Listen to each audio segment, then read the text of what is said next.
O nosso segundo áudio vai abordar as raízes da autossabotagem.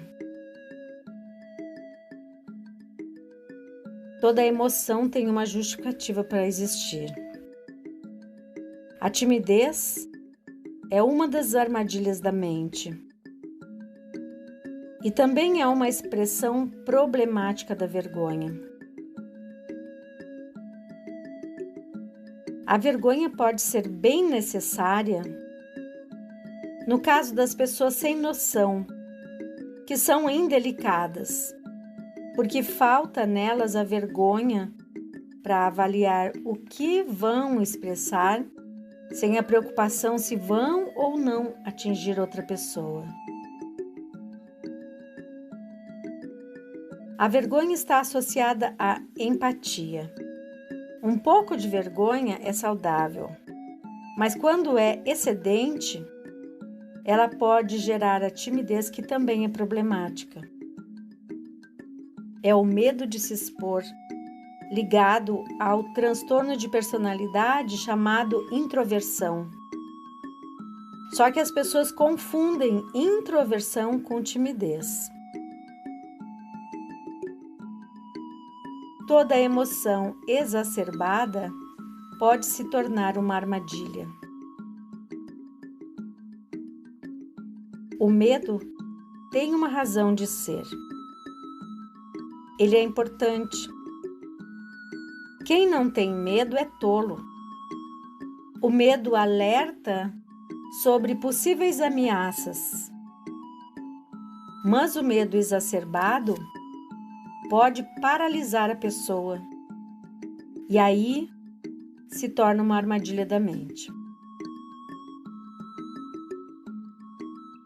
Pessoas que enxergam o mundo de forma positiva também podem ser vítimas de uma armadilha da mente. Porque quando a positividade torna-se irracional,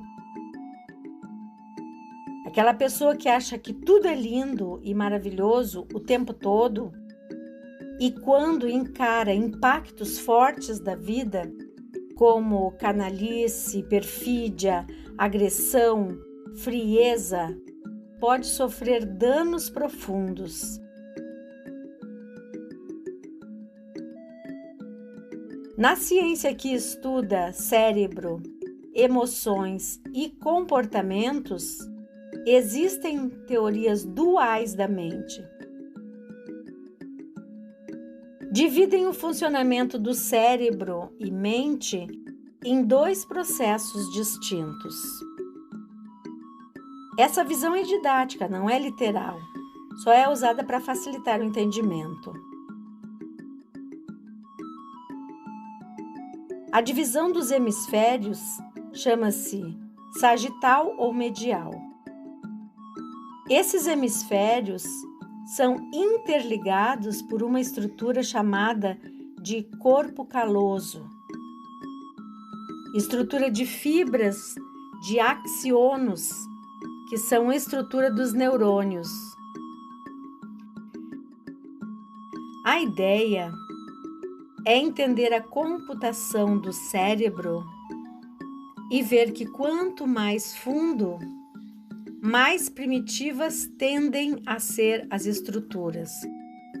Isso interfere bastante no fato de procrastinar, na dificuldade de frear as emoções e se tornar impulsivo, entre outros processos. Ou seja, existem no cérebro estruturas primitivas como nos peixes, o tubarão, que é um dos mais antigos. Os peixes são muito primitivos. Nesse sentido, existem estruturas no cérebro humano parecidas com as estruturas do cérebro de um peixe.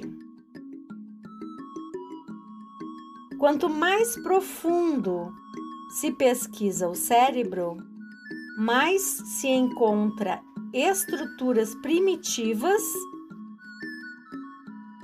e quanto mais na superfície, mais se encontra as estruturas modernas na parte de fora, enrugada, chamada de córtex cerebral, neocórtex, que no ser humano é o córtex mais novo.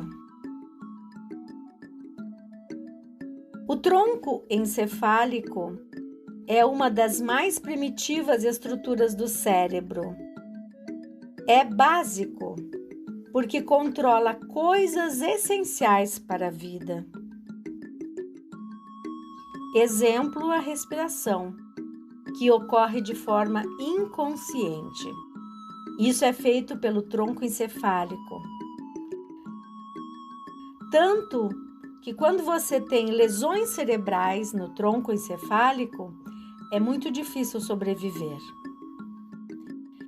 É muito difícil lesionar o tronco encefálico, porque ele está protegido pelas camadas mais externas e geralmente uma pancada na cabeça só causa lesão nas paredes mais externas.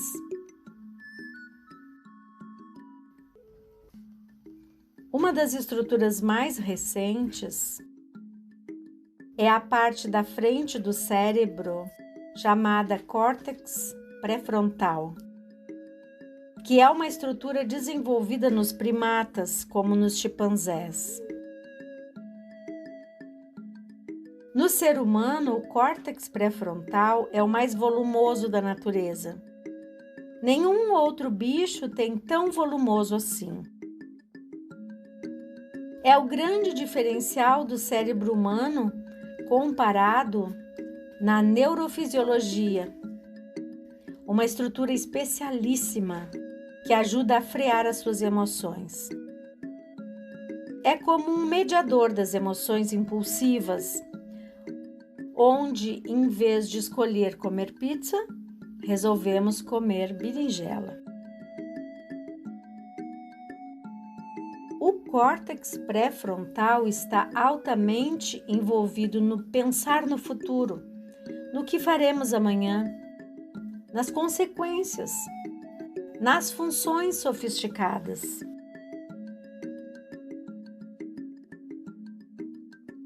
A arquitetura do cérebro. Dividimos o cérebro em dois processos da mente. As teorias duais da mente têm processos que vão do fundo primitivo para a superfície, que é o topo mais moderno.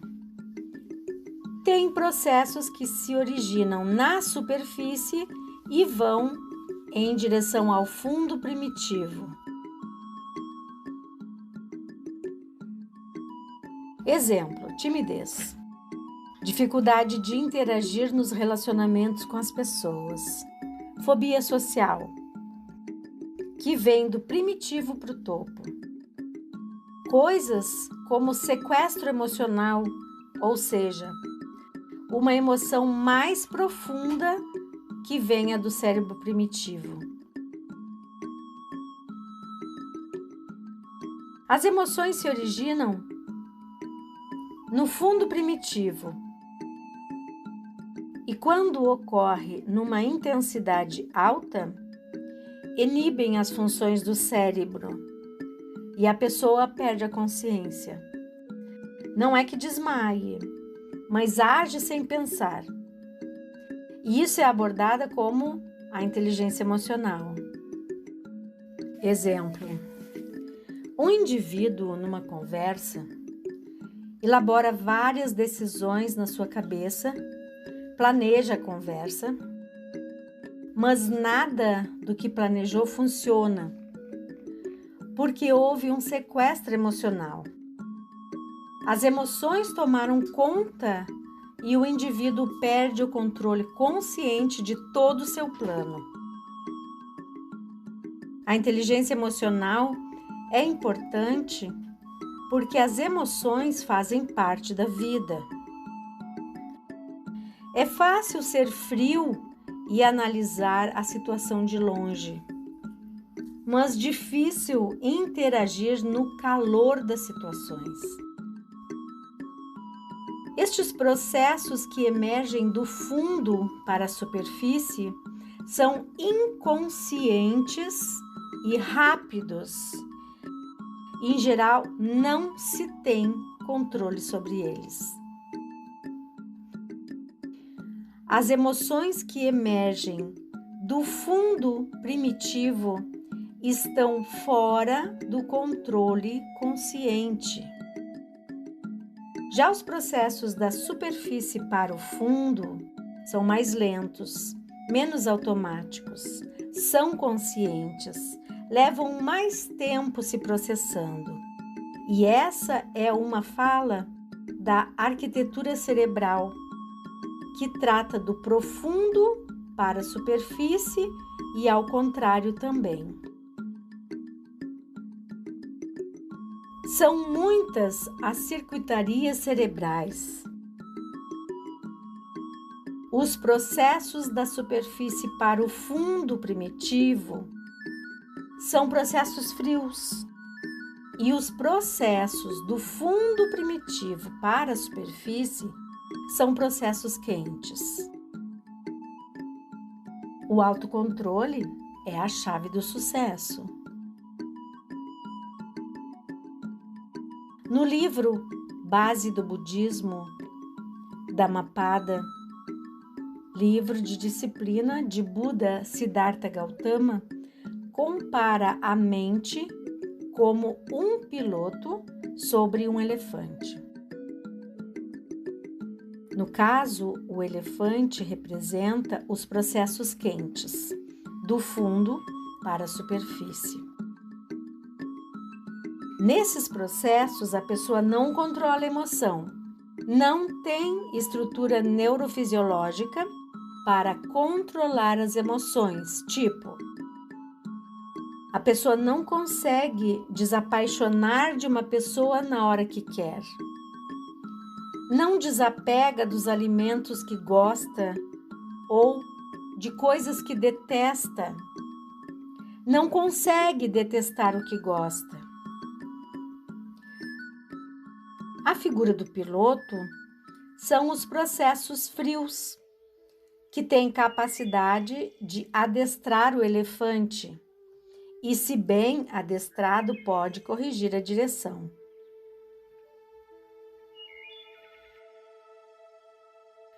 Dentro da mente existe uma briga entre processos quentes e frios.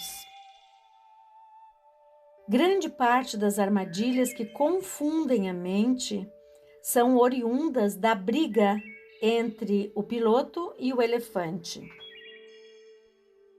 Oriunda da briga entre processos quentes e frios, que às vezes são processos antagônicos dentro da pessoa.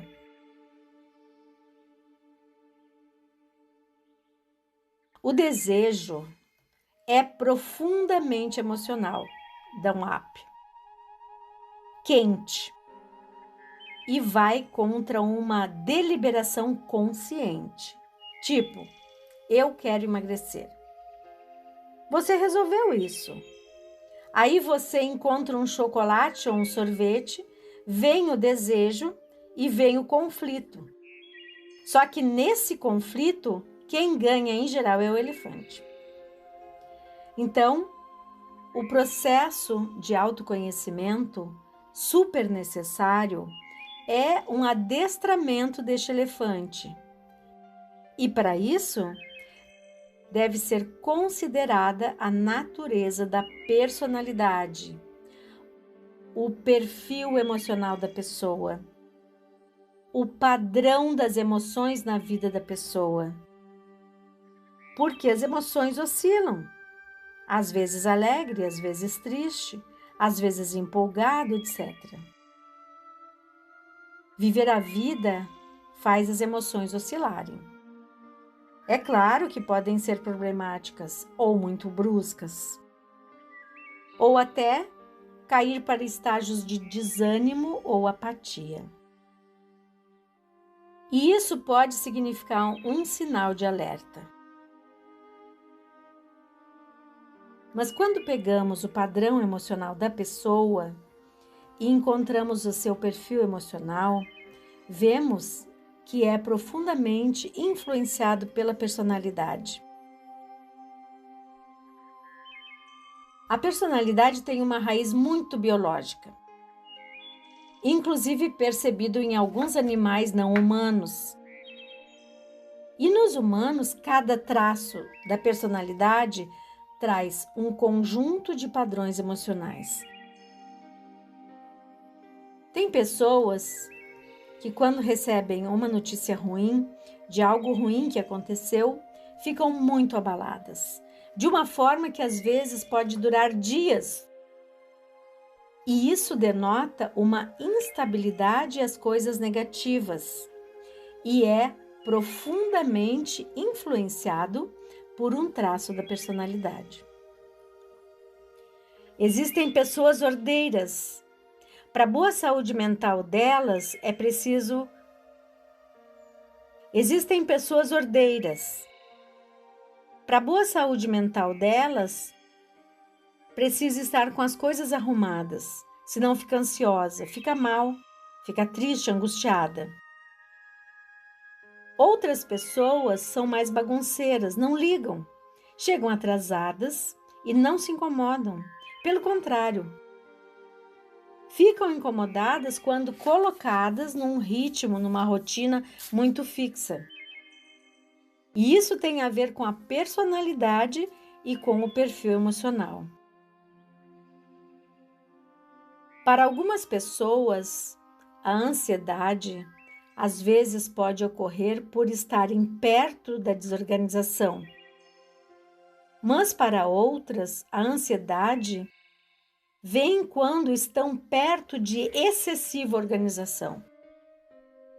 Isso tudo tem a ver com a personalidade e tem origem biológica, que chama-se biogênica. Para entender o seu elefante, ou seja, os processos primitivos do seu cérebro, que são automáticos e intensos, e para compreender, você precisa da sua personalidade, porque é a partir dela que você entende o seu perfil emocional. Mas isso nós vamos falar na parte 2.